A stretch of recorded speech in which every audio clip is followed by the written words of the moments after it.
A warm welcome to our distinguished panelists, members, and participants. I am pleased to open this webinar. This Association of Warehousing Developers, it was founded in the year 2018 as a non-profiting organization under Section 8 of Companies Act.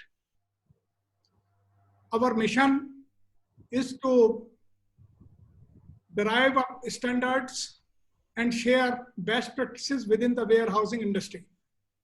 The association is established to enable warehouse owners and developers from the state of Uttar Pradesh to cooperate, better represent, share best practices for bringing further benefits and added value to the warehousing industry. We look closely with our members, government ministries and departments, other warehouses owners, third-party logistic members, and other similar associations within the country and outside on behalf of our members. Before we get started, I would like to express my sincere appreciation to all of you who have spared time and have helped us to make this event come together to become a success. I welcome you all. Thank you. Thank you so much, sir. I'll just invite Ashutosh Deshpande, sir, Business Head, Avcon Techniques, and former Director, CII. Over to Ashutosh, sir. Yeah, so this presentation, what we'll be talking about, flooring for warehousing industry, how to select the flooring, what are its various design parameters based on the load, applications, usage, height of the warehouse, and other selection parameters, and then various materials to be used, and how the repair and refurbishment of the old floors. That the complete presentation on this will be given by Mr. Ajay Singham. I will brief about our company, Avcon Techniques, in 5 minutes. What are our services and what we are providing. So the company we established in 1992 has started as a civil construction, but with the aim to provide the exact application procedure for civil constructions. Since 1997, we are into flooring, industrial flooring. And then we went into the design and engineering flooring since 2005 onwards. With 2012, we shifted to the leather street flooring. We are the only company in India having ISO 9001-2015 certification, and also the member of Association of Concrete and Industrial Flooring Contractors, UK, which are one of the 3 in Asia.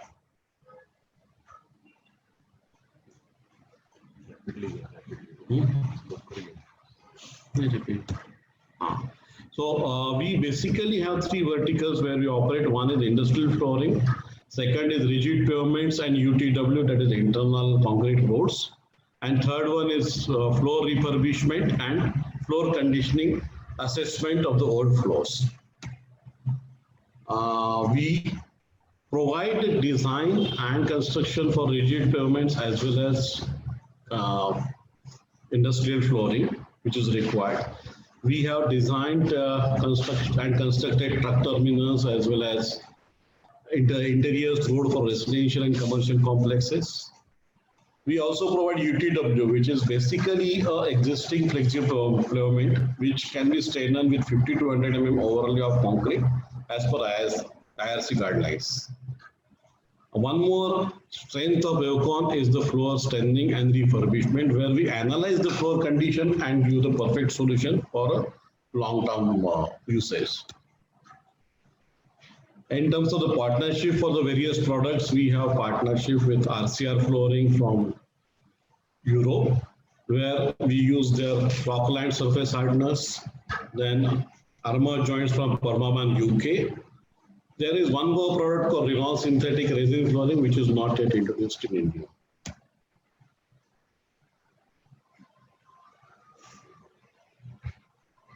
So coming to the flooring industry for services, we provide flooring for warehousing and logistics industry. We did a lot of car parking. Manufacturing industry, as per their requirement, based on their manufacturing layout, we provide the flooring for almost all the industries, and we executed floor for all the applications, including textile, cement, automobile, engineering, pharma, and the military establishments. Our key clients include Sudarshan Chemicals, Coca-Cola, L&T Constructions, Caterpillar, Carrefour, Arcia International, Navneet Education Limited. We are done for Walmart also. ACC is also our regular client. We recently executed for MRF, IKEA, Schindler, Shapoorji Pallonji, and Apollo Tyres. Some of the jobs we executed which are unique in their execution is like Asian Paints at various locations all across India, like Rohtak, Khandala, Mysore, Vizag. The picture what you see is basically a 30-meter high floor, 30-meter high racking flooring, which is a flat flooring. The area is about 120,000 square meter we executed at various locations. This is a complete design build floor whenever we do it for Asian Paints.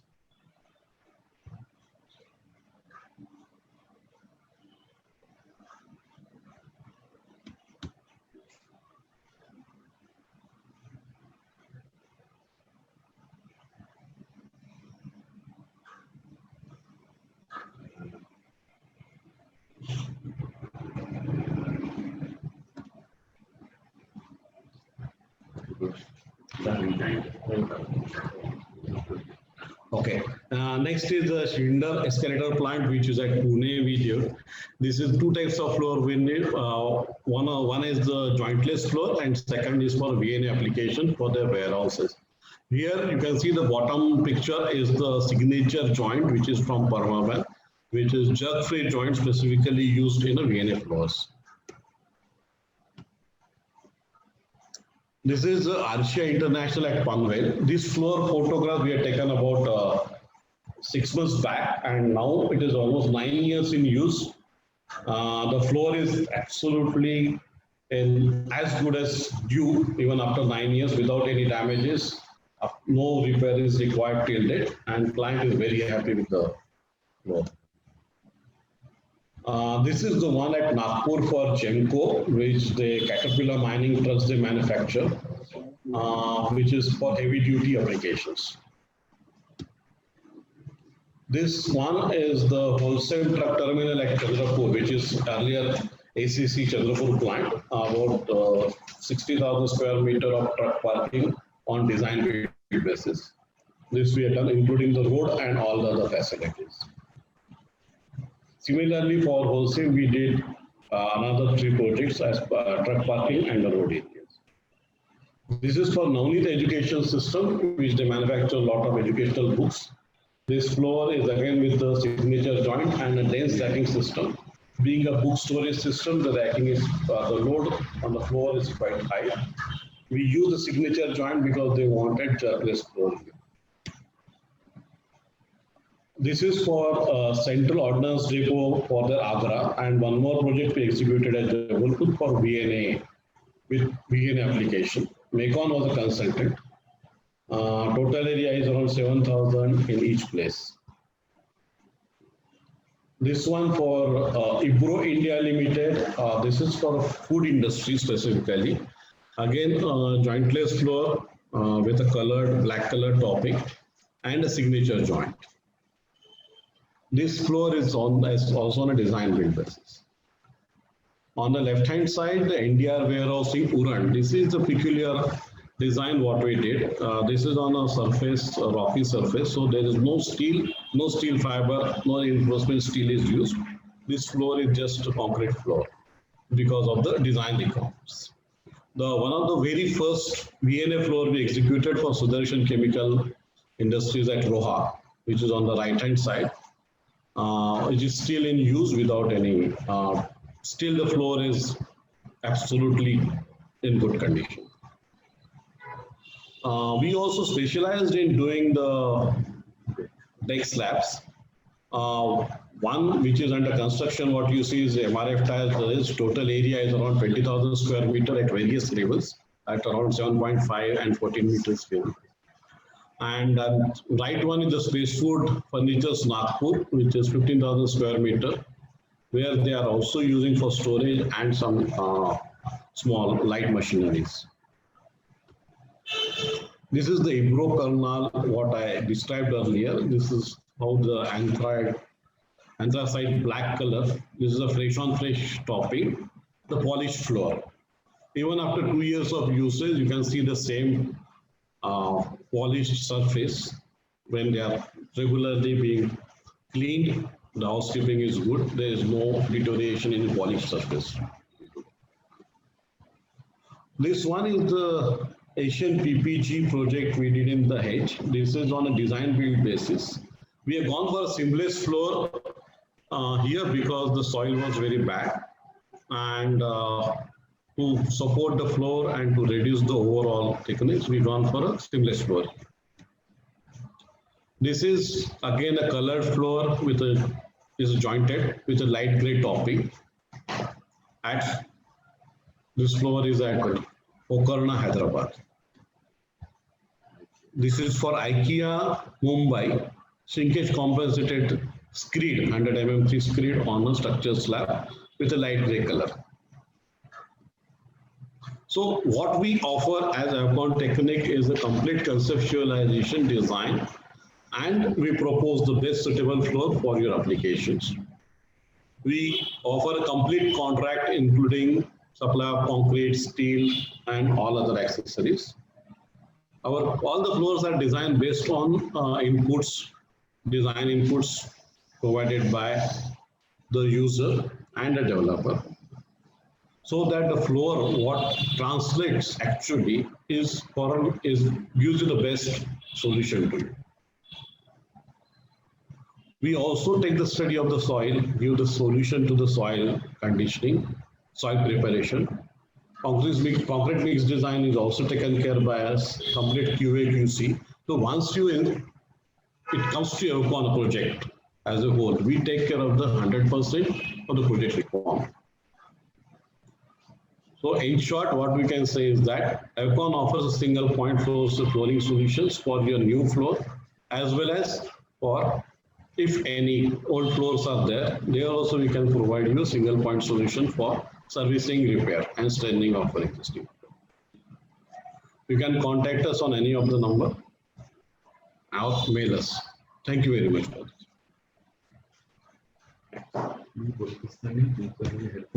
Thank you, Ashutosh sir.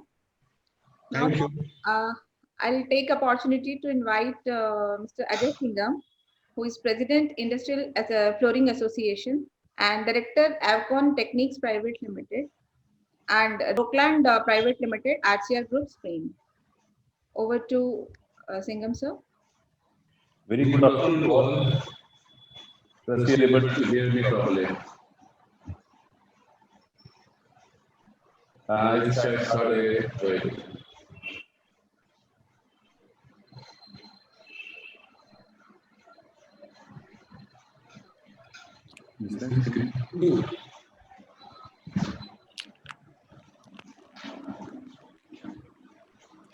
Ashutosh has already introduced the company, so I'll just proceed with the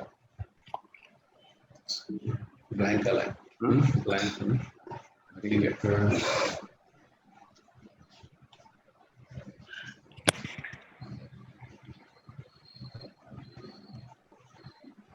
Ashutosh has already briefed you about Avcon. Basically, Rockland is a national flooring group. So essentially, it's only to do with floors, whether it is services, products, or projects.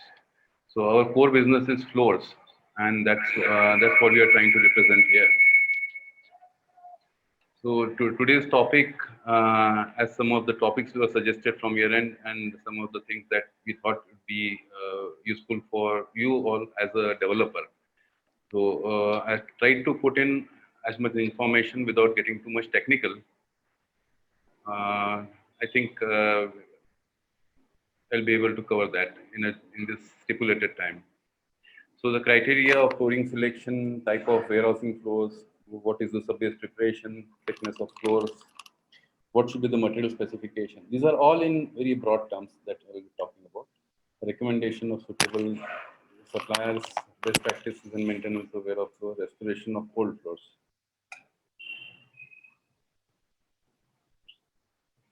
So very broadly describing a warehouse floor, it's fundamentally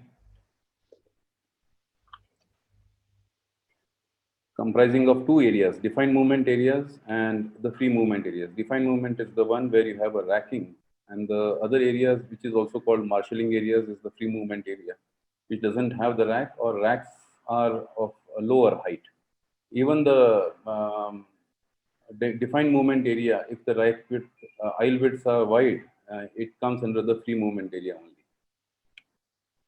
Pictorially, this is how it will look. The defined movement, which is the narrow aisle here, and the one which you see on the right is the open area, which is the free movement area.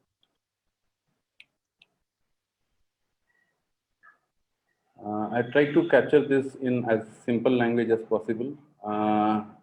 What is the flatness category that would be required when you are establishing your warehouses is based on what is the height of racking and what is the aisle width.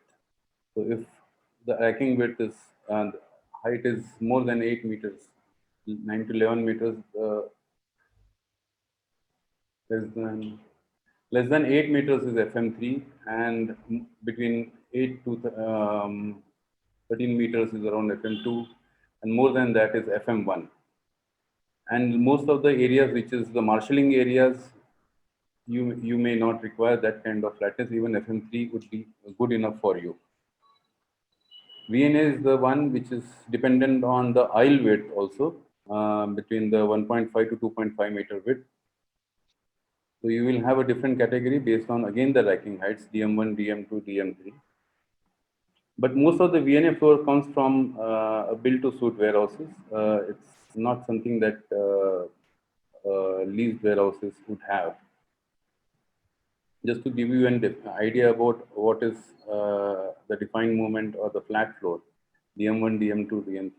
What you see here in yellow is not mm, it is a multiplication factor over the spacing between the front wheels. Supposing wheels of on the front axle. So in the front axle, if the wheels are spaced 1.2 or 1.3 meters apart, so 1.3 into 1.2 will be the flatness that is required. The other elements are catering to the forward and backward movements. So it is broadly trying to simulate the movement into a smooth floor, a smooth movement. Getting to the type of warehouses, the one on the left is the ASRS. Usually they are between 18, 24 and goes up to 40, 45 meters. Again, they are built to suit. The one on the right is dense warehousing, mother-child, as it is termed, because you will have a shuttle moving in all of these racks. In fact, if this is having one of the lighter loads on the floor. This is a typical VNA floor with very narrow aisles, and for the life of the floor, the wheels will be moving on the same strip. But then you can't just do the simple small strips. You have to do the entire floor in that flatness. This is the FM2 floor with a 3.3 meter aisle width. Generally, the floor loads are comprising of stack load, very few, but MHEs and basically the post, the racking. Usually we come across a situation where we are given a UDL of 5 ton or 10 ton. But frankly, there is no such load as UDL, which is coming on a warehouse floor, or for that matter, any industrial floor. This is a concept arising out of standard building construction, where the loadings are categorized on a UDL, on a slab. But this is a great slab with a different kind of application and cannot be translated into the normal slabs.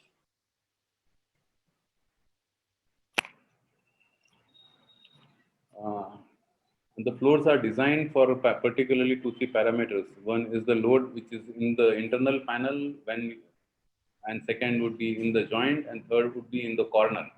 So most of the time when you are designing the floor, you try and optimize your section. You usually fail at joint or corners. So if you see, most of your failures or the trouble areas happen to be joints and the corners, because the design has been factoring only the safety at the center. This is a typical configuration of a grade slab. An essential parameter is the load transfer mechanism, which is the dowel form, whether it is round bar or a plate dowel. Essentially, it is transferring the load from one panel to another panel. So the correctness of this is very critical, because if the load is not getting transferred, it translates into breaking of joints.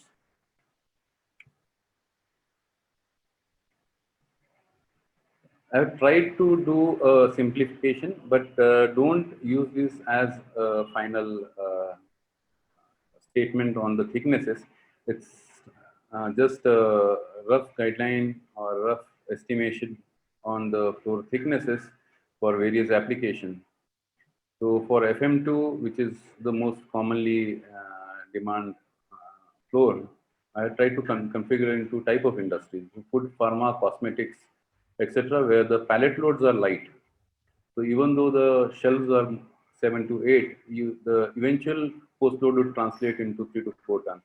Auto ancillary would be slightly higher on the loading post loads. And when you have a mix of all of that, you may consider somewhere between 6 to 7 tons. Usually what I've seen is the warehousing areas are specific. So it's in food zone or chemical zone or auto ancillary zone. So you virtually know who is the end clientele. So going by that, the floor thicknesses roughly are ranging between 150 to 160, 200 to 250. A mix would be between 180 to 200.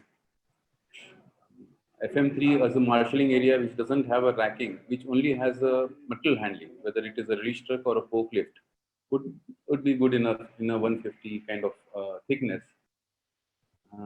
And everything that I'm talking about is nothing less than N30. FM1 would be very, very specific, but it is just a guideline again to work out your costings.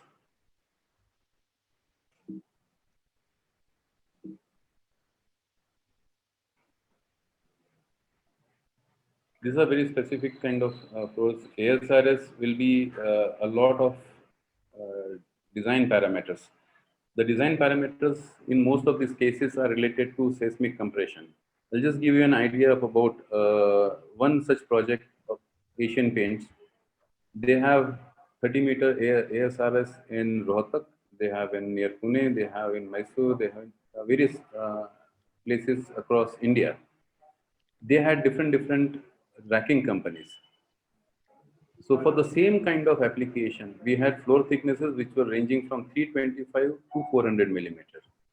Just because the racking company either were translating their seismic loading onto the post, or they were transmitting only in the strip, in the seismic breast bay. So that also translates into a different floor thickness. When you're talking about a specific build to suit, you have to have the racking company and MHE company on board in such applications before you are able to give an estimate on the floor. Clad rack is the one which is pretty new to India, but this is now gaining much of the momentum abroad, because it eliminates the entire process of civil construction. It's like a raft slab on which you directly erect your racking, and cladding and roofing is done directly on the racking. So you don't need a structural element. The structural element is the racking, and all the loads are transmitted to the floor, and floor is designed to take the load. Again, FM1 is very specific. It is not something that is done without specifics.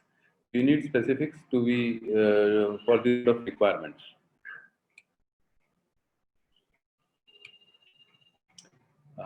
Again, reiterating that the floor needs to be designed, input drawing like rack load, MHE, soil report, and drawings has to be shared and discussed.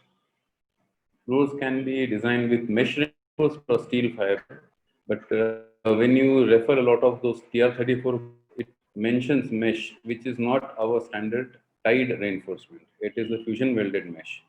So you should factor that accordingly. Floors weak sides are critical and have varied solutions. And one of the solutions is seamless floor, but not always. You have to establish the nature of soil to be able to decide whether it is a seamless option or floors and piles. One of the floors and pile is for Arshia in Khurja, which had about 16 meters plate. The ones that I referred to is a jointed floor. And some of these floors can be improved by use of shrinkage controlled jointless floor concepts, which minimizes or almost to the almost zero extent any kind of repairs and maintenance. As I understand your business, the money that comes out from the entire transaction is the quality of asset at the end of the lease period. So you don't want to have any kind of expenditure when the lease expires and it is to be given to somebody else. So or such infrastructure should be ready to serve the next client.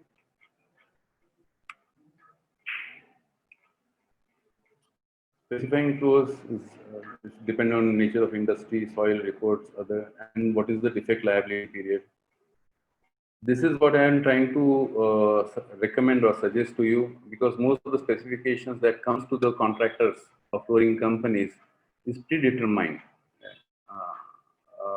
That this is what you have to do, and the onus of the delivery is with no one, because somebody else has specified, somebody else is doing, the material is coming from third vendor. So this is there's no one to take the responsibility. So what we would suggest is that you should give this to a single, the contract, nature of the contract should be that you take the complete onus of its performance, delivery, and what should be the delivery.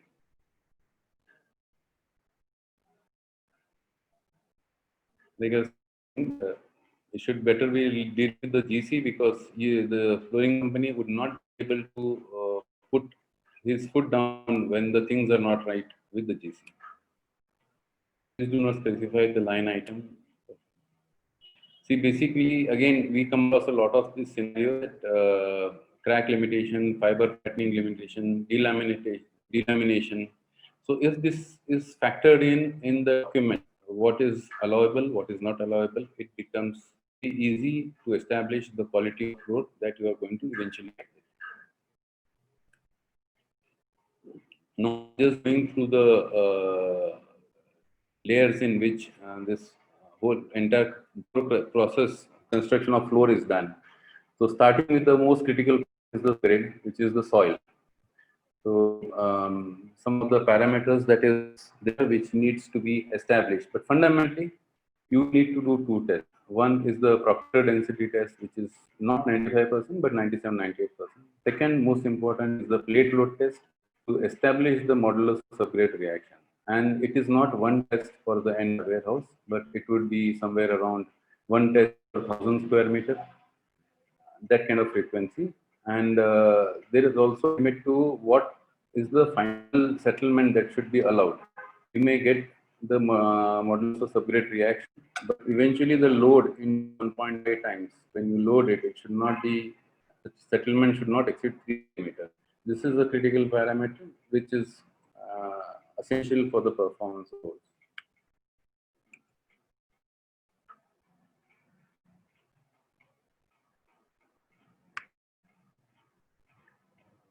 Just showing the work that of the subgrade, how it is, how uniformly it has to be done, so that the subbase layers, the granular base, are more uniform.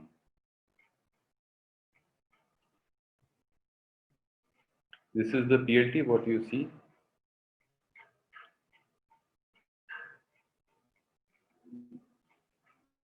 soling, we still come across soling, which is very primitive. And why it's primitive? Because the type of people that were required to do this soling is no longer available. So you usually come across stones which are kept with a spacing or is not with the aggregate interlock. So it doesn't work as a proper soling system and eventually fails. Mechanized construction is the most recommended, which is like WMM GSB, which has a proper norm to establish the quality. PLT, as we said on the subgrade, the same needs to be taken on the subbase as well. Secondly, what we strongly recommend is the levels at which the GSB or the subbase is laid, so that you don't have sharp changes in the level, which can cause cracking in the floor. This is just a project picture that we have done. You can see the uniformity of GSB and the truck moving, the tires movement you can still see. The aggregates are not dislodged. This is how we establish whether this is properly done or not, or grading of the GSB is proper or not.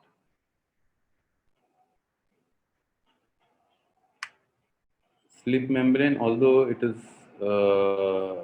not very, there are two types of slip membranes coming to.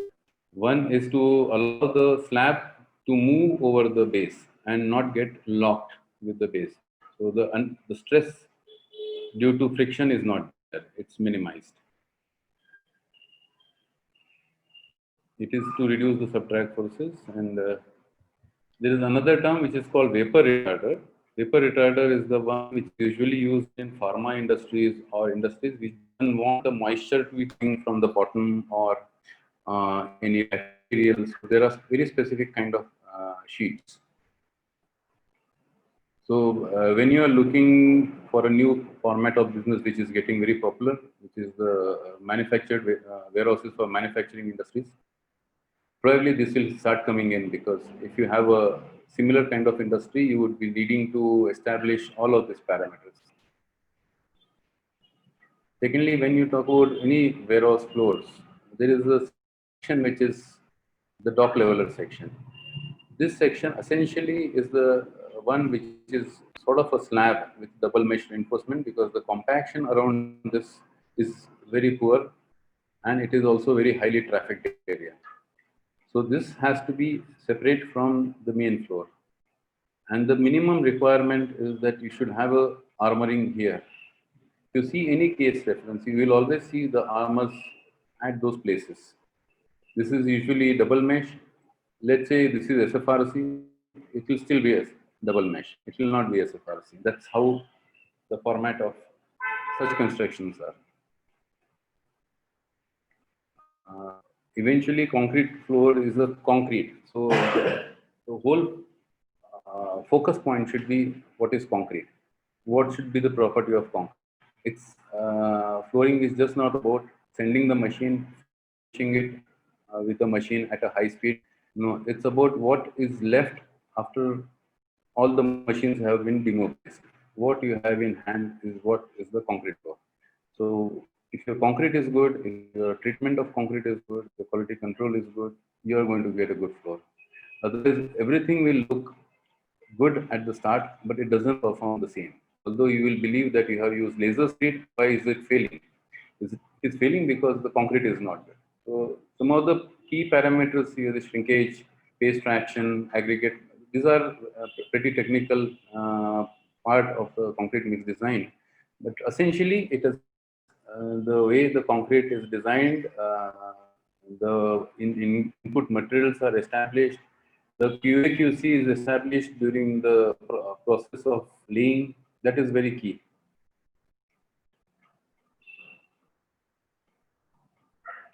And another is the shrinkage control. That's one of the very important parameters, because this is where the normal cracking happens. So first thing is like use of LDP sheet, proper LDP sheet, which is allowing the friction to reduce, so it doesn't create any kind of restraint to induce a cracking. Because cracking usually comes from the restraint. The rate of evaporation of water If it is open area, let's say extra hard stand, then reducing the concrete temperature. This is an element which we come across, which is maximum neglected. Concrete temperature should be around 30-32 degrees centigrade. In northern places, even in summer, there is no use of ice. There is no chiller plant, nothing. So the temperatures of concrete is somewhere around 38, 39, also goes to 40. And then it tends to crack substantially. It's a requirement.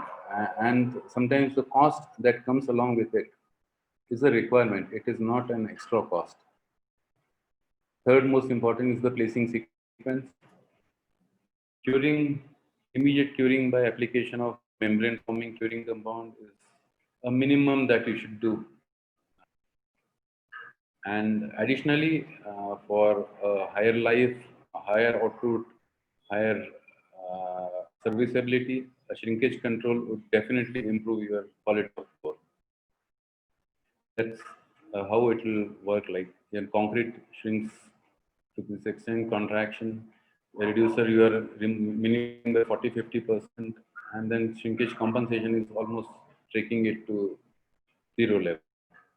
There's nothing called zero, so I'm just keeping that in there. If you look at this type of construction, this is a strip construction, but without any socket joints. It is shrinkage compensated and volume stable. So the cracking that would normally come is not coming here. So this is the advantage using shrinkage compensation. You can pin strips without the fear of cracking with a jointless. Jointless are usually in square shape, not in rectangular shape. But with this, you can change the geometry of the floor. Another element is the hardener. While we talk about concrete grade like 25, 30, 35, 40, but very few of us talk about what is the grade of hardener. We just talk about hardener as a hardener. Hardener has grades, and these grades are dependent on the type of usage, type of wheels that would be using, and the number of frequency. So this is, if I use a lower quality hardener, let us say AR4 hardener, and those high dosage, still the value of the hardness will be the same. It doesn't change the value of the hardness. The value of the hardness is the quality of the hardness. Another parameter is the life of the wearing course. That is dependent on the dosage that you are applying. So eventually, like 1 mm, 2 mm, 3 mm, 5 mm. So DIN, there is a DIN standards to give you a life of what should be the thickness to establish the life cycle of this wearing course. These are joint thermals. We usually and strongly recommend that this should be taken up in all the construction joints. However, if the budget doesn't permit, one of the joints, as I mentioned at the start, which is at the dock level, second would be wherever there is a transverse joint which is coming in the racking area should be having an armor. All the joints in the direction of rack can be probably having without any armor. But then if you're going without an armor, your floor design should be safe over the joint. You can see usually this kind of profile, signature profile, we use for VNA where the vehicle is traveling across this without the jerk. When the pallets are on the top, and any jerk is going to cause them to impact on the rack. These are jointless floors in the marshalling area. It gives you a very good life of the floor. Serviceability is excellent. There is no maintenance. So this is what we recommend for a large logistics platform. This is the one which is talking about seamless floor. Looking at the clay soil in Dahej, we had opted for this kind of design, and it's performing exceedingly well. And this is FM1 floor, 13 on 14 meter racking. The future, this is the future. Although you will see that the rack height is not very high, then what is the requirement of the flatness? The flatness requirement is because the gap between the robo and the floor is very, very marginal. Second, all the flatness measurements are done on the path of the wheel.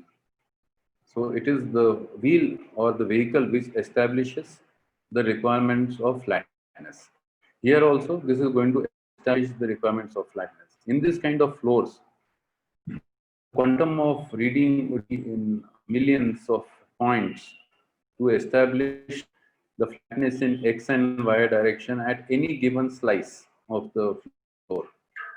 So it's a very sophisticated way and a very sophisticated requirement, which is the future.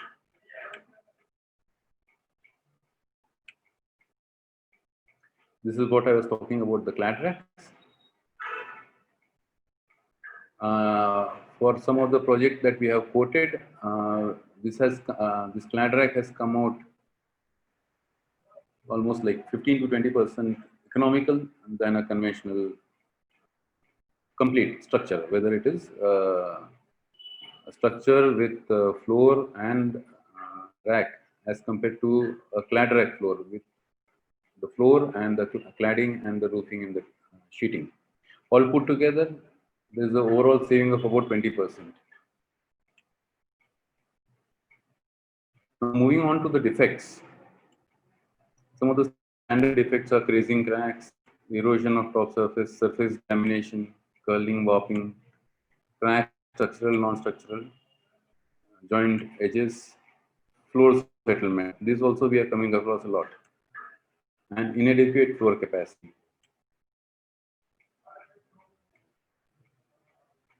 This is the curling and warping. If you see, this is the corner curling. This tends to curl up and then break at this point.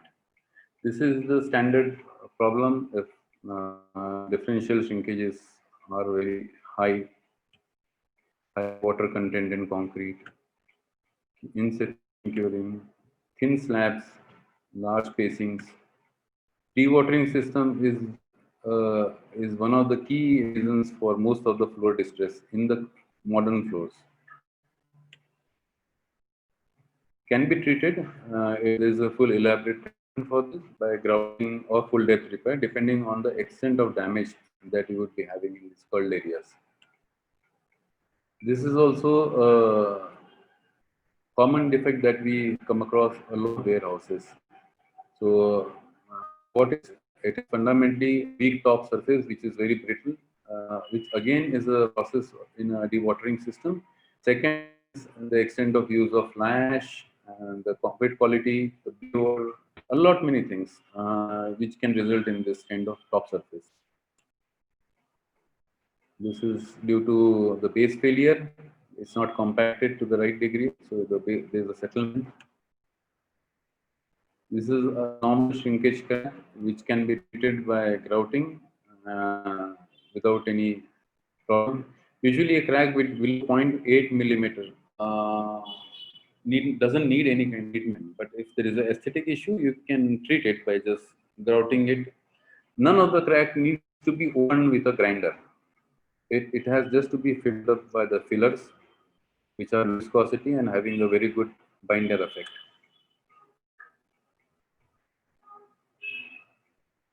So this is an expansion joint, which is again something not required in any kind of floors, but somehow this are seen in many floors. Concrete usually contract, doesn't expand. Expansion joint again is the concept coming out of the structural slab. Entire slab is disconnected with the main building, so there is no necessity of this. So, but then if you have already and you need to get it repaired, this is one of the methods in which it can be repaired to jerk free without any issue. So there is no damage to the vehicle. This is some of the panel which is badly damaged and you want to refurbish it. It can be refurbished into almost new. These thicknesses are between 2 millimeter as low as 12 millimeter to in any thickness depending on the defect. To summarize these repairs, floors needs to be inspected first to be able to establish what is to be done. Standard test procedures are testing of the concrete, then take test pits to establish what is below, because most of the floors would be old and nobody knows what is below. Soil testing, take a sample and establish the quality of soil. Type of loadings, what is happening. Schedule the release of repairs, because it will be ongoing operations, and what is the release time, what is the repair time that will be allotting.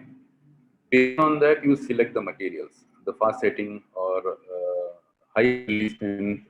Depends, there are many options. Again, once again, repairs is not a permanent thing and needs to be monitored over a period of time. And anything that needs to be done at later stage should be taken immediately.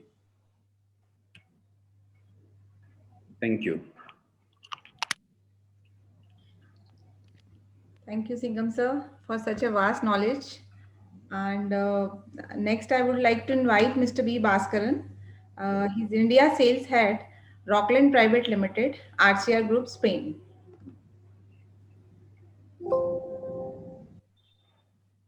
Myself, Bhaskaran Balaya. I am sales head for Rockland Private Limited. We are an international company who manufactures industrial flooring products, and I am heading India for sales. So today we are going to discuss about floor protection, floor surface protection, and joints. These are the two topics I'm going to discuss. It's not going to take too much of your time. So my contents are this: what are the surface hardeners, why we use surface hardeners, and how to apply the surface hardeners, how to confirm the performance, and how to specify the floor hardeners, and joints, type of joints, and importance of the joints. These are all the topics that I'm going to discuss today.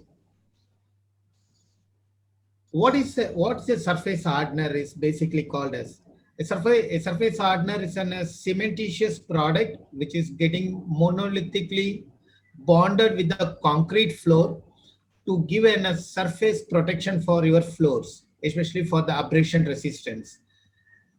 Let me take you inside to see why it is so needed nowadays. So these are all the things why we need surface floor hardeners. We have impact, we have resistance, we have scratches, we have light reflections, we have anti-static energies. So these are all the things which demands a good surface protection system for us. Mr. Bhaskar, the screen is not visible. I mean, only that menu is coming up, but the presentation is not coming on the screen. So maybe you like to share. Okay. Thanks a lot.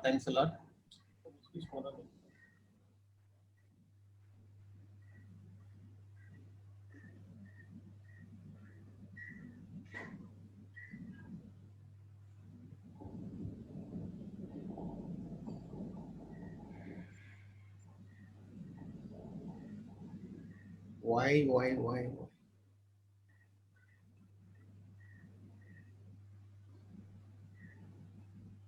Sir, desktop पे share करके then you can open it एक बार. Yeah, I do. Yes. Now it's okay. हाँ, इसको maximize कर दीजिए. Yeah, I will. Okay. Now. Yes. Okay. So these are all what demands for a surface protection today: impact, scratches, weather, freezing, sharp objectives, reflections. These are all the demands which is forcing us for surface protection. And thank God for material handling equipments. The demand of material handling equipments in warehouse industries have significantly put on a lot of efforts for floor protection systems. So these are all the few traffics which are all very oftenly we see in our warehouse industries. So how to define your floor protection systems? So the floor protection systems can be defined in three ways, like AR2, AR1, and AR.5. Depends upon the load, depends upon the vehicle movement on your floor, on your industries. You can determine your AR specifications, that is abrasion class specification as per BS 8204. on my left hand side, you all can see this AR02 for light traffic, AR1 for medium traffic, and AR.5 for heavy traffic. So like you have a battery operated pallet trucks, or you have a small steel wheels trucks, then probably we suggest you to go for AR1 or AR.5. These are all the typical uses of floor hardeners. Rockland is a floor hardener. This one on the down, it is for Airbus, and this for logistics services, and many more distribution centers. And this is with a color floor hardener. It is a cementitious floor hardener. Friends, all I am discussing today is a cementitious floor hardener. Cementitious, it is not something resin or polymer. We are talking only about the cementitious floor hardeners. And here on my left hand side, it is in a light gray, it is an ivory floor, cementitious floor hardener, and it is a jointless floor. Walmart jointless floor, which Ajay was also even discussing on this. And these are the typical way of application of floor hardeners, which we are seeing all these days.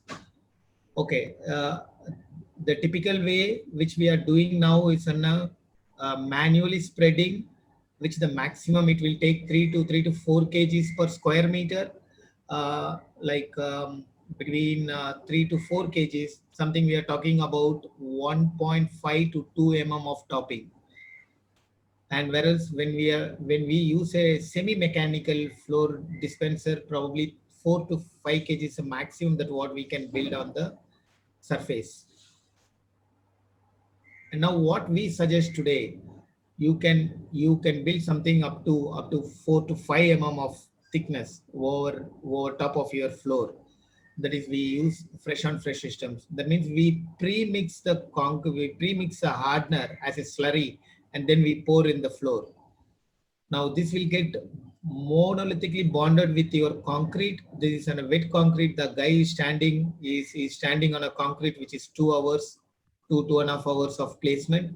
So the concrete is still alive. So he's pouring the freshly made floor hardener. So they will settle as a monolithic floor on top of the concrete. And here now you can bring colors to your floor. This is one of a logistics center which they are going with with yellow. One of our customer in India is coming with an orange floor for his logistics center up in the north, and IKEA in Mumbai, that is with light gray. So there are lot of companies now getting into colored floor hardeners. And this is in a Walmart in Costa Rica, a jointless floor, and these are all the wide colors available in floor hardener. Now you are protecting your floor as well as you are decorating your floor. Both these things are available now. Either of the color, or even you can go for a mix match if you want to identify the free movement area with light gray and different movement area with red. Everything is possible today, and this is permanent. It is not that every 3 years once what we do the painting or repainting, nothing.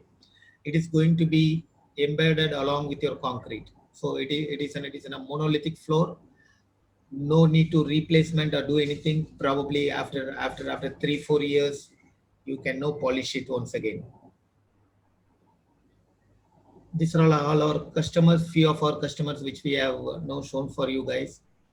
Metro, Mango is a red color floor, Walmart, all of this. Decathlon with French gray. And now I'm moving to joints. So joints is a very important topic all these days, especially in last 4-5 years. There is a lot of noise in the market about joints, about various aspects of the joint.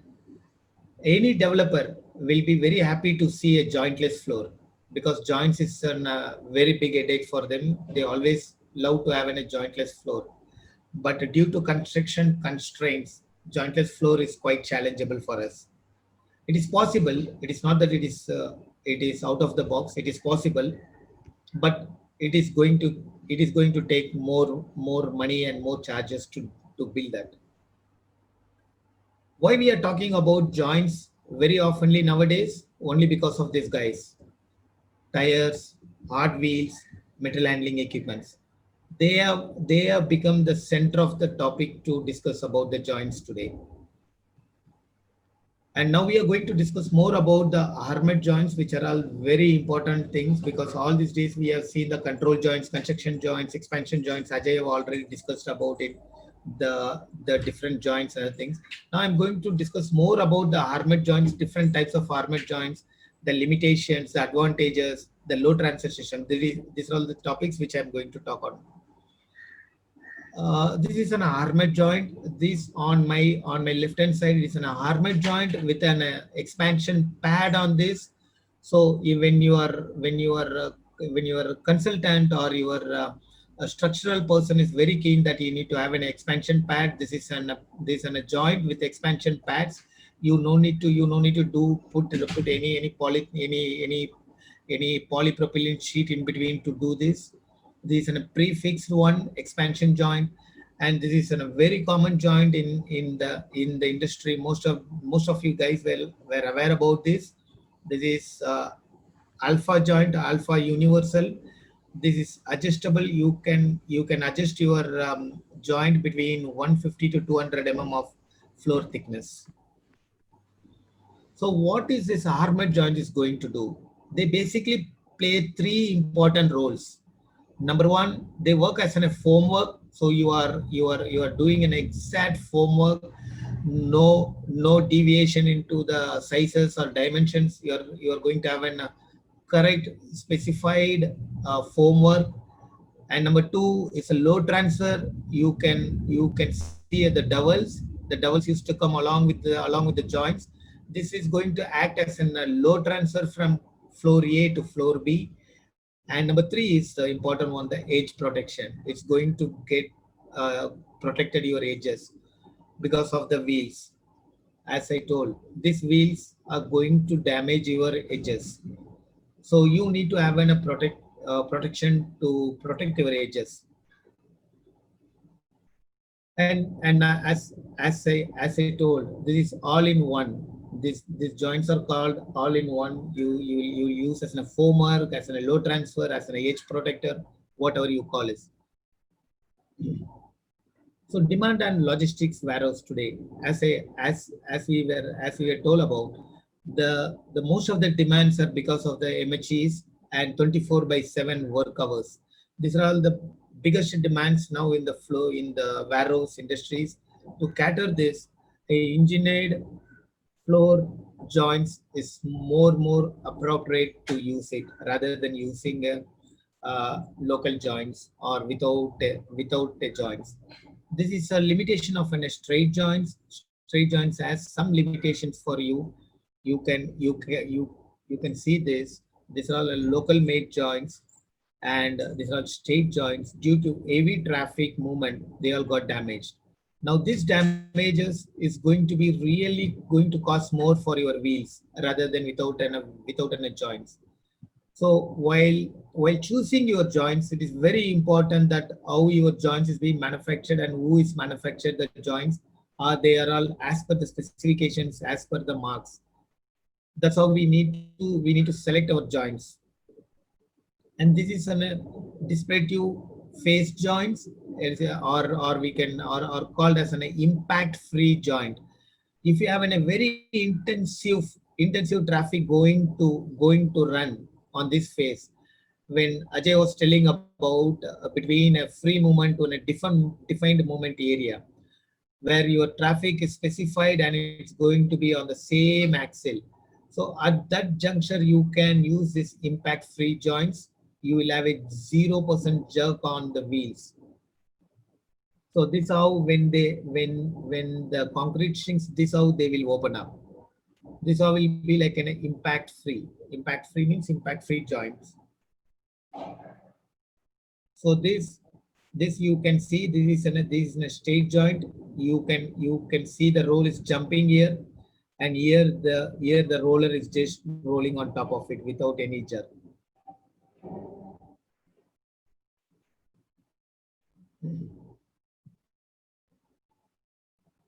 So as Ajay was also discussing on this, if a developer is building a logistics park, a speculative logistics park, he don't know who is his client is, or who is his tenant is.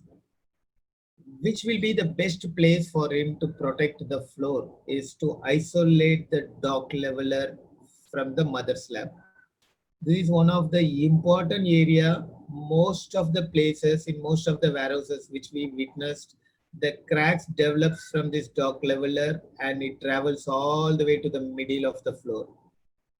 To avoid this, to a speculative warehouse, we strongly recommend to isolate the dock leveler from the mother slab. You consider this as a raft and this as a slab so that you can isolate this place. Now see, even in this area, the dock levelers are here, the joints is here. They are totally isolating the dock leveler from the mother slab. And if you know exactly who is your tenant and his layout, probably you can know, write to us. We can suggest you where to have the joints. We have our consulting company which can suggest you the different ways of the different types of joints and where the joints can be used. Monofloor is our one of our group company who is in the consultancy who can guide you for joints and joint detailings. These are the certification for our joints. Ours is a manufactured joints, manufactured at various standards, and these are all will be available at any point of time. Whoever buys our things, they will have all these certificates along with the joints. These are all our customers: Caterpillar, Michelin, Kia, Airbus, Jaguar. These are all a few of our customers for your reference. Okay, conclusion. Please feel free in discussing about your requirements. We can definitely support you with our experience and with our knowledge across the globe. We can really give you good solutions. This is all about for me. Thanks a lot. Thanks for the opportunity. Thanks for Warehouse Association for giving us this opportunity. Thank you. Thank you so much, sir. Thanks for sharing your knowledge with us in this session. Next, I would like to invite Mr. Vikas Yadav, who is Founder Director, Association of Warehouse Developers and Director, Future Warehousing Solution. Thank you. Thank you for having me over. Good afternoon to everybody. It is a very intriguing session, especially for developers like us who've sort of seen the industry evolve from 10 years ago to where we are right now. I mean, there are, a lot of interest from the people who are joining the webinar. I will take lead and probably bounce off a couple of questions if I am allowed to. And happy to be bouncing it off to both Mr. Singham and the other gentleman who we have on the panel right now. So, Mr. Singham, since you are commercially also enriched and commercially also involved in warehouse casting, the floor casting, I'm sorry. So, we have been able to demonstrate very clearly that there are multiple ways and good practices of how to do a good floor for an everlasting solution, or maybe a solution that will last you for a longish time. The y-axis, as they call it, to this casting high quality is cost. Now, as people who are wanting to get into warehouse development or developers who are already in the warehouse development field, my question to you is, what is a good price for casting the floor? So, excluding sub-base, I mean, that is the simple biggest question, because we have seen warehouse rentals being under pressure from the very beginning, and they continue to be under pressure. So while there are technologies to do super flat floors and FM1 floors and so on and so forth, but what do you what is the cost and how do you see the cost going forward? Is it reducing or only increasing? Because the renters are increasingly under pressure. And that's the most difficult part of the subject. Yeah. So I was The price. I'm actually the last one who gets into the pricing in the first stage. I mean, let's get the bull by the horn, right? That's the But notwithstanding your requirement, we completely understand there is a price pressure on the warehousing companies as far as the rentals are concerned. But as I believe, and as I stated, the realization is the quality of asset that you will be having at the end of the year. So you will also have to look at two elements. One is the capital expenditure, and the second is the realization at the end of the tenure. So you will also have to look at the life cycle cost, not just the capital cost. correct. But giving you a fairly fair idea about the pricing, and depending on the thicknesses, it varies. But if I'm looking at around 180, 200 millimeter thick floor, depending on the locations with the concrete, it would range between 1800 to up to 2200, depending on how much armoring you are doing or how much the soil capacity is there, whether you require higher thickness or such kind of differences. So it basically depends on the soil. You may have same clientele but at different locations. But then again, your floor thicknesses may vary. But that variation will be around 10 or 15% to the maximum of 20%. So I'm just giving you a very broader bandwidth between 1800 to 2200 would be roughly with the price of concrete, steel, whatever ingredient. So anything above the sub base would be with LDP sheet would be costing in this bandwidth. Right. So thanks for the answer. Quite diplomatic, as I might add, but yes, thanks for the answer. So there are the questions in the group as well. Would be happy to have Mr. Bhaskaran take one of them. Mr. Bhaskaran, there's a question from one of our group gentlemen asking that what is the criteria or a procedure or a thumb rule of the soil? How you suggest subgrades? So basically the question is regarding subgrade. What is the ideal subgrade preparation that needs to go into for a good floor? I'll answer that because Ajay will be the right person to answer that. Yeah. So let's have Ajay to answer that question again. Yes. Usually, what we do as a practice is that the top 700 to 900 millimeter below the slab, below the floor slab, should be having a specific kind of property. So, which includes the subbase and the soil. So you may have a couple of layers of soil. So these two layers or one layer, we would do the checking to meet the requirements of strengths that is required. Now these strengths are established based on whatever is the soil available. It doesn't make sense for you to keep on taking on soil from different locations to improve the quality of subgrade. So you have to use the existing soil. So what is the value of the soil? What is the load carrying capacity of the soil? Based on that, what should be the depth or layers? How many layers should be strengthened to be able to make the floor economical or perform well? Is taken up. You can have soils which are poor, but then you can improve the quality of soil. Let's say that we were doing work in Bharuch or Gujarat area. The soil is pretty poor.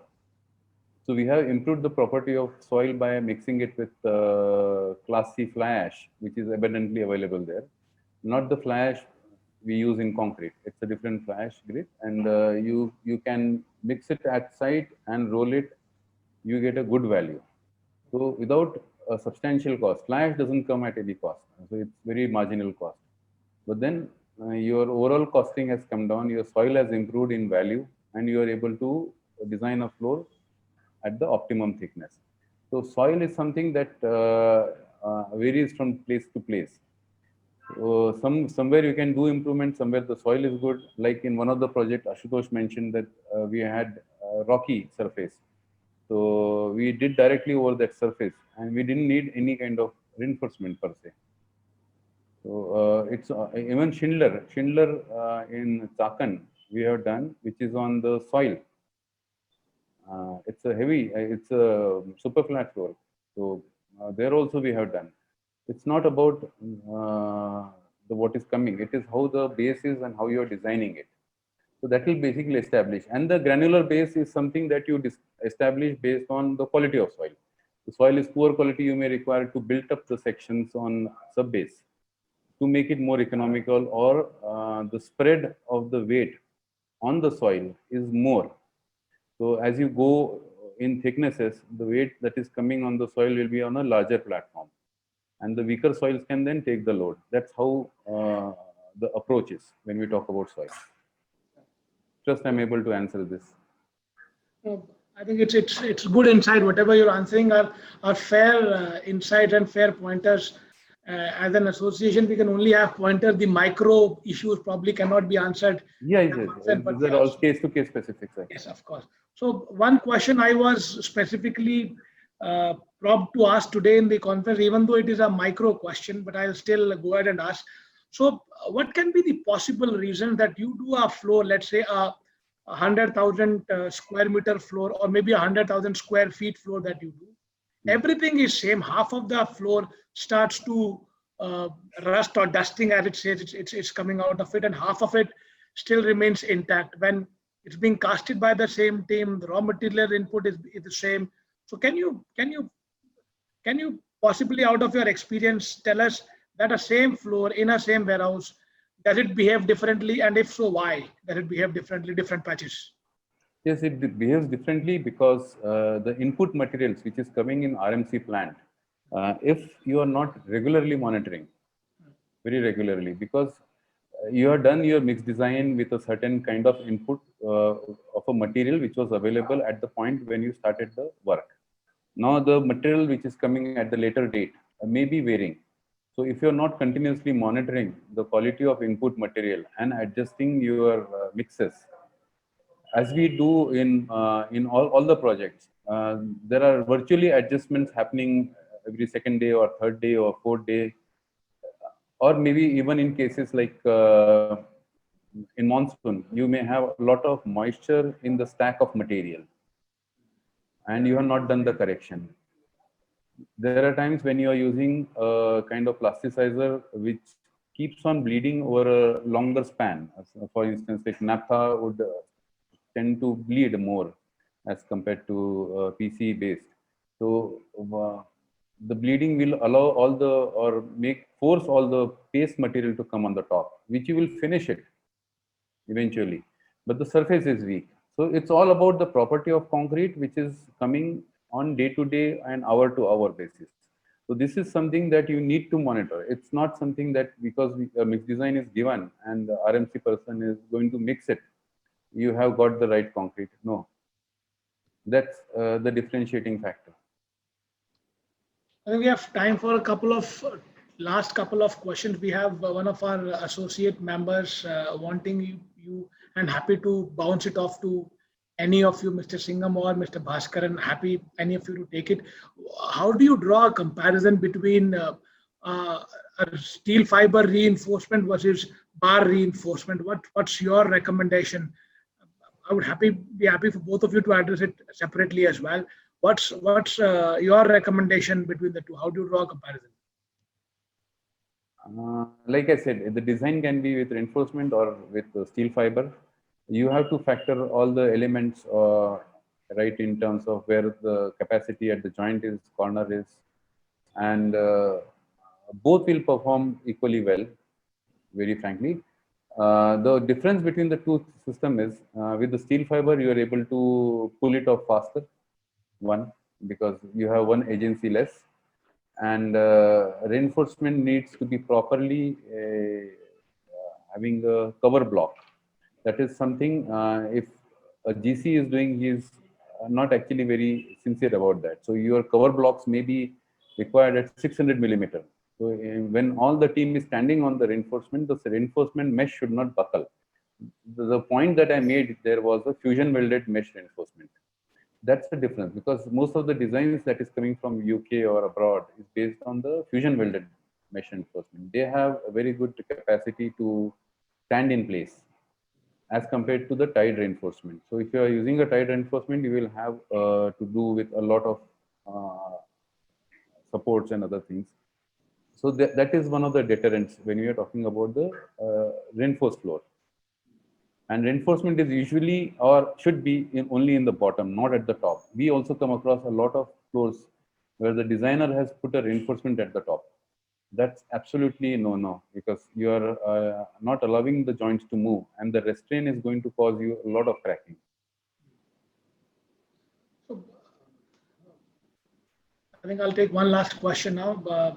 Somebody just pinged me that what is the maximum size of a jointless floor given our Indian conditions that we would be able to cast? I mean, would you do a 10,000 square feet jointless slab? What is the biggest jointless floor you would cast on? Is it actually desirable given the weather variations we have in this country, especially north? So, no, that is factored in. All those components are factored when you are designing it.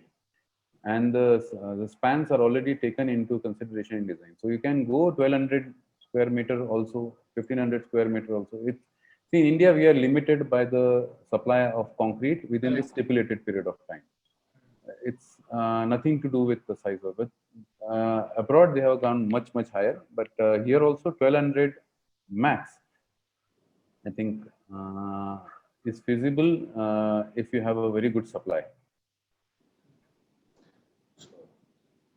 I think that's more than enough. Yeah. There's one question on joints, Bhaskar.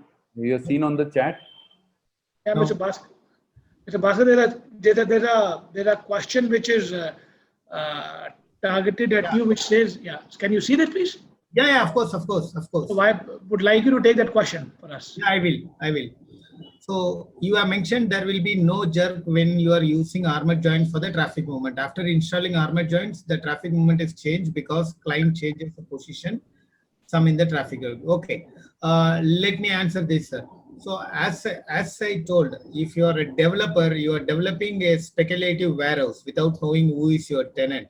Okay, at that time, putting up in a joint or a jerk-free joint is totally an out-of-box things, because every penny which you are going to spend is out of your pocket, and your return on the investment is going to remain the same whether you put a jerk-free joint or a non-jerk-free joint. The rent has been almost finalized. Okay. Now you have to be sure that how smart I am investing on the joints now. If your customer is very keen that I want to have a jerk-free joint, there you can use this jerk-free joints. Between a free movement area and defined movement area, that is the places most of the jerk-free joints is being used. So when you are, I think Mr. Bhaskar, the question, I'm sorry I'm interrupting, the question was a little different. He's saying that the question, if I was to comprehend this correctly, is that can you do a 360-degree jerk-free joint, because you design a jerk-free armored joint for a certain movement. Now that the movement changes, is it possible to do a jerk-free 360-degree armored joint, or? This is 360-degree joint-free. Okay. Okay. Any direction you move, it is joint free. Any direction. It is jerk free. In a different way, rather than a perpendicular traffic, if they are going to a vertical traffic, I took it that way. Okay. Understood. Thanks, Ajay. So I think that's so we have one more question coming in. What is the difference between surface hardness and densification in the content of applications? That's for you as well, Ms. Bhaskar. Yeah. So surface hardener is what you are developing a core on top of your floor, on top of your concrete floor of 2 mm or 3 mm over cover, which is going to be a cover for your concrete. That is surface hardener. surface densification is something which you are densifying your concrete itself. You are densifying your concrete itself. So you grind open your concrete and apply the densification. The densification will be of silicon, say silicon, potassium silicate, or sodium silicate, or lithium silicate. So the silicates in that is going to react with the calcium in the cement, and it's going to create as a calcium silicate. So a follow-up question on that, which is a more lasting solution in case you are looking at increasing the longevity of your floor? It's a So which is, things. It's a two different things. I understand. It is not. A substitute to each other, is that what you're saying? It's not substitute. It's not. So you would compulsorily have to do both of them then? Yes. See, basically, densification is for dust proofing. Correct. Okay. It is just by virtue of reaction, there is a slight improvement in the value of the concrete at the top. The concrete grade would anywhere between 30-35. A hardener grade is like 50, 60, 70, 80. And that is a wear property, which we are talking about AR2, AR1. That is the requirement for the wheel type. And now this densification will not give you that kind of values. Okay, so the wear tear will happen. The densification is there. Okay, so but then wear and tear will start happening. That cannot be avoided. Okay. I think. नहीं, I did not follow that. My question is कि दोनों करना पड़ेगा या ये one densification is only a repair zone? Exactly, मैं वही बता रहा था कि अगर डेंसिफिक या डस्ट प्रूफिंग आपकी रिक्वायरमेंट है तो आपको डस्ट प्रूफिंग करना पड़ेगा. अगर रिक्वायरमेंट नहीं है तो आप हार्डनर लगा के एक जस्ट बफिंग भी कर लेते हैं तो भी आपको एस्थेटिकली जो ग्लॉस चाहिए वो मिल जाता है. बट आपको क्वालिटी ऑफ फ्लोर अच्छा मिल जाता है उसके अंदर as compare to densification. Densification जैसा फूड इंडस्ट्री है जहाँ पर उनको पर्टिकुलरली डस्ट कोई आना नहीं चाहिए, ऐसे कुछ फूड फार्मा है वहाँ पर आप प्रेफर कर सकते हो. बट एनी हार्डन सरफेस में आप बफिंग करते हो पैड से so it gives you the same because anyway what quality of densification currently in practice has absolutely no meaning. So आप नहीं करोगे तो फर्क नहीं पड़ता है क्योंकि वो 180 200 सवा 200 में he is just superficially removing the dirt from the top. ऊपर से डेंसिफायर लगा रहे हैं फिर उसको लगा के ये कर रहे हैं. there is no penetration happening, there is no opening of pores. The moment you talk about proper polishing, this will not come anything less than 300-400 rupees a square meter. तो उसमें grinding, opening, densification, वो process पूरा आना चाहिए. Then you can actually start talking about realization of a value of densification. What currently is being done is cosmetic shine. So in other words, जैसे हम लोग speculative box बनाते हैं तो उस केस में densification at the time of construction नहीं जरूरत है.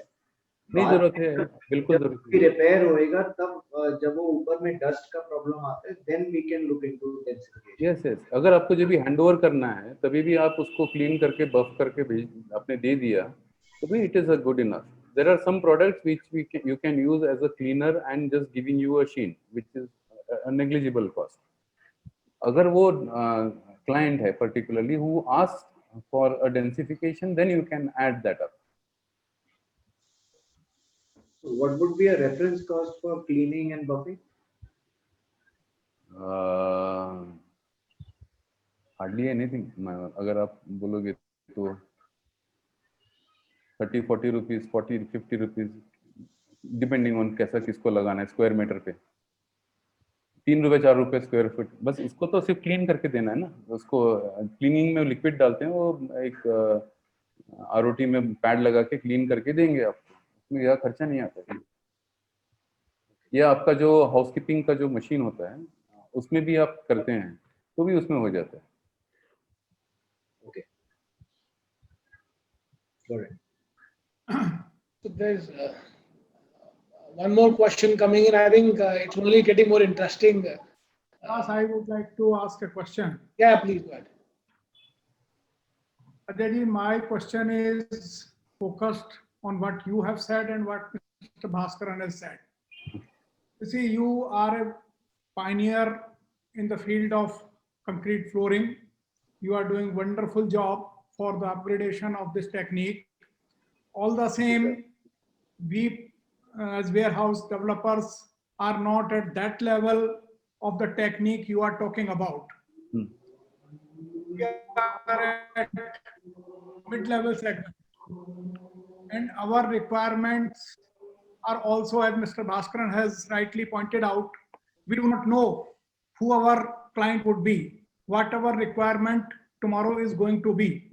We first create and then we look for the customer. And customer can be, his demand can be anything. So we don't do BTS generally. 95% of the construction is done of your own, and then you look for the client. Correct. So we have to go for a module which is acceptable by majority of the clients. That is what we have to look for. I would request you, keeping in mind the need of warehouse developers, kindly devise a mechanism or module which may be suitable for us. If you could guide us on this floor making business in toto, starting from soil preparation to the top level and hardener level. Give us some reasonable economics also, taking into consideration, especially this northern belt of the country. The type of general soil is not very variable. The material we are going to use is going to be almost the same. And our requirement is also by and large the same. If somebody has got some specific use and some specific demand, for him, some specific parameters can be set up. But for general thing, we generally, as I can share with you, nowadays we are generally making a 12-meter height, 8 to 9 tons of load, and a general use, as Mr. Bhaskaran has rightly said, that if the dock levelers are there, we have to separate the two areas, the main area and the peripheral area. For that, we need armor joint. So keeping all these factors, what can be a reasonable with a variation of 10%? What can be the reasonable cost of flooring, for good flooring with good standards which you are saying? What can be the good costing? Kindly guide us on that. We would like to be associated with a steam company of yours. We would like to associate with you right from the beginning. You have educated us much on that, and we would like to take advantage of all that knowledge you share with us. So we would like to associate with you right from beginning. So give us some sort of a ready-made solution of costing, basically, because everything goes with the costing. If I was looking at your presentation, your costing was coming somewhere 250 rupees to 300 rupees a square feet. Now that is too high for us to bear. So give us. No, I'm sorry, I'll interrupt here. I didn't give any costing. That was floor thicknesses I was actually referring to in the chart. I looked at it somewhere. No, though I gave on a verbal question that it is between, because I was, if you are referring to the last column, that was the thickness. Like you said, that's a template that I had given as a presentation, because the warehouses, see, we have worked in a lot of northern region, right from Dasna to Kasna to, you talk about any places. We have worked in this region. We know this, the quality of soil that is available. The warehouses are being developed first developed and then rented out to different kind of clientele. But then, like, you would be near auto ancillary unit, so we would know that what type of clientele you would come across. So we can then guide you on the what is the thicknesses, but we can definitely share with you a certain template to be a starting point. We can definitely work on a template at a starting point, and actual costing will be dependent on the drawings. We can still give you a bandwidth, roughly, what is the most economical or what we call as an entry level warehouse.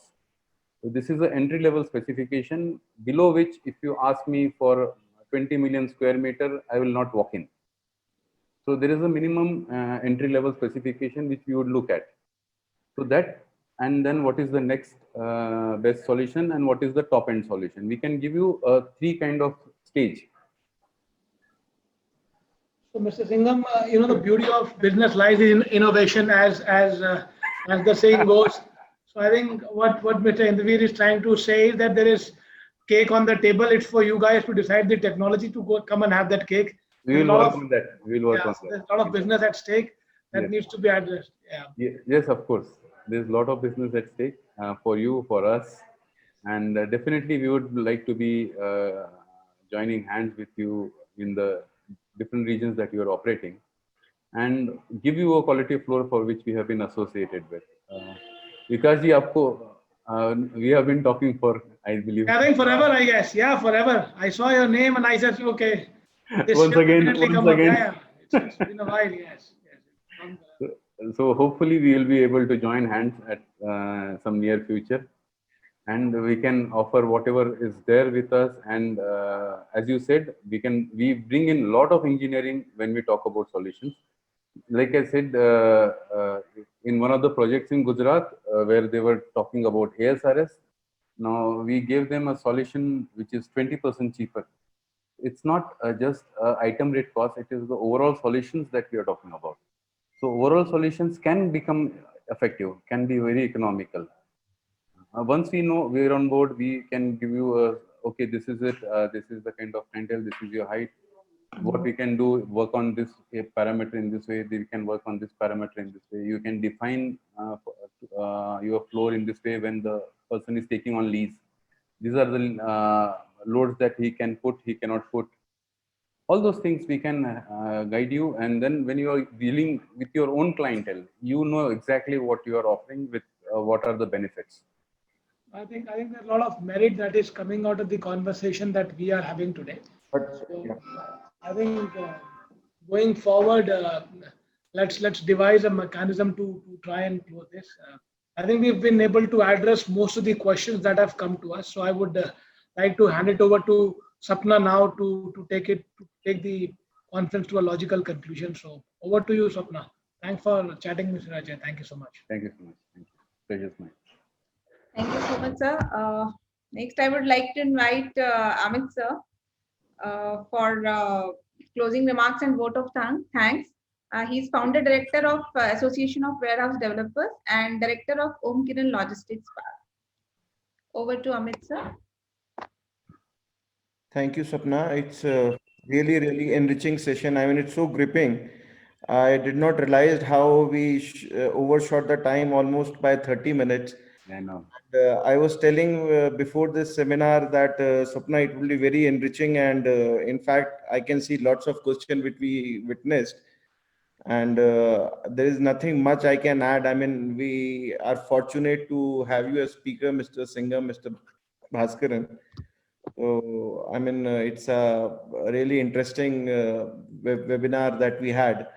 And one suggestion which Mr. Yadav has given and Mr. Ajay accepted to share a template of a entry level warehouse, medium level and a high end with its own limitations and the specification or kind of a model draft that he would share with us. We'll be happy to have it and circulate it in our members. And the way Vikas said that we can, there's a cake and you need to work on the technology to eat it. So with these words, I would would not add much because we have already shot up the time, and I would respect that. And I would once again thank you, Mr. Ajay Singham, Mr. Bhaskaran, Mr. Vikram, who was coordinating from your side, Swapna from association, and all our members for the initiative. Thank you so much for joining, and we look forward to do similar. Just to add, the Association of Warehouse Developers, we have been doing this knowledge sessions since lockdown, and this is fourth in series. We did one with the Insurance Federation of India, where we talked about the insurance risk and of the way we can benefit by taking up insurances. Another one we did with Knight Frank on leasing and how to make warehouses more attractive to our prospective clients. We also did with the one with Kirby, where we talked of the metal structures, what we can do to build them. And this is the fourth one. And with each one, it is getting better. So thank you all. And Thank you, sir. Thank you. Swapna will share this recording in YouTube and share the link with everyone. And we look forward to work with you, Mr. Ajay and Mr. Bhaskar. Pleasure will be ours. I would also like to thank all the participants who have been listening to our talks for now more than an hour. Thanks a lot. Thanks a lot for inviting. Thank you, Swapna. Bye.